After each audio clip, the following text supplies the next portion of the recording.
But talking about metals, let's hop across to Manisha. She's joining in to tell us about the commodity markets. Manisha?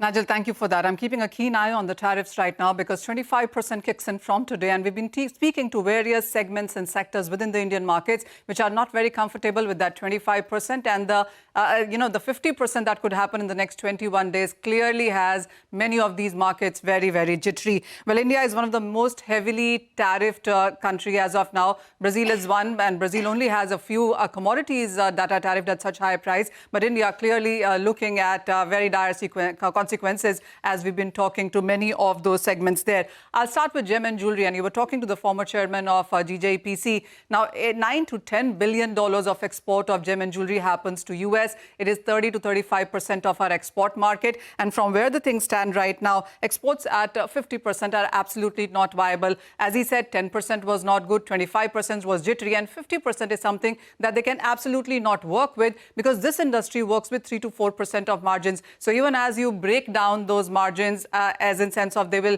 take less profit, the consumer will have to pay more. But even with that, there's not too much happening. When you look at the GJEPC numbers, the exports to US in the month of July fell by 75%. And many of the industry participants tell us that for the month of August, you perhaps may not see anything at all. It could be to zero because it's everything as at a standstill. It's not just gem and jewelry. When you look at the Indian textile numbers, well, $8.5 to $9 billion of a market is what US is for us. That is 35% of total Indian exports. And when you look at that breakdown of numbers, apparel exports to US is $5 billion and home textile is $3.5 billion.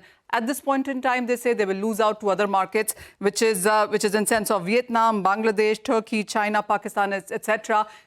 With this 25 to 50%, India is just not competitive in the international markets. So there are concerns coming in for this one as well.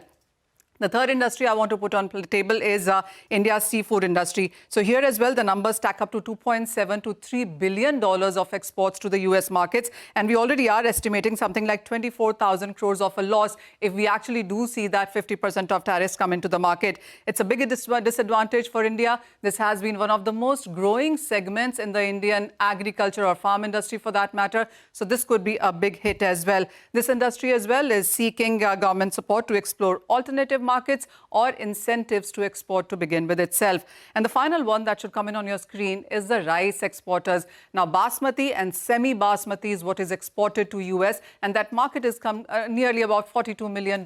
So lesser than the earlier segments that we spoke about. But here as well, it is going to be not competitive. And when you look at the numbers overall, we understand that the in-transit cargo is allowed till 15th of September. But beyond that, no new cargoes, no new orders are being talked about right now. India could actually be losing its to Thailand in sense of rice and its competitiveness as well, to Pakistan for that matter. And trade stands suspended until there is clarity. That's exactly the line that we've seen come in from everybody. That trade is suspended, no new cargoes or no new orders are being discussed, whether it is gem and jewelry, textile, seafood or rice for that matter. There is no trade at this point in time until there is clarity.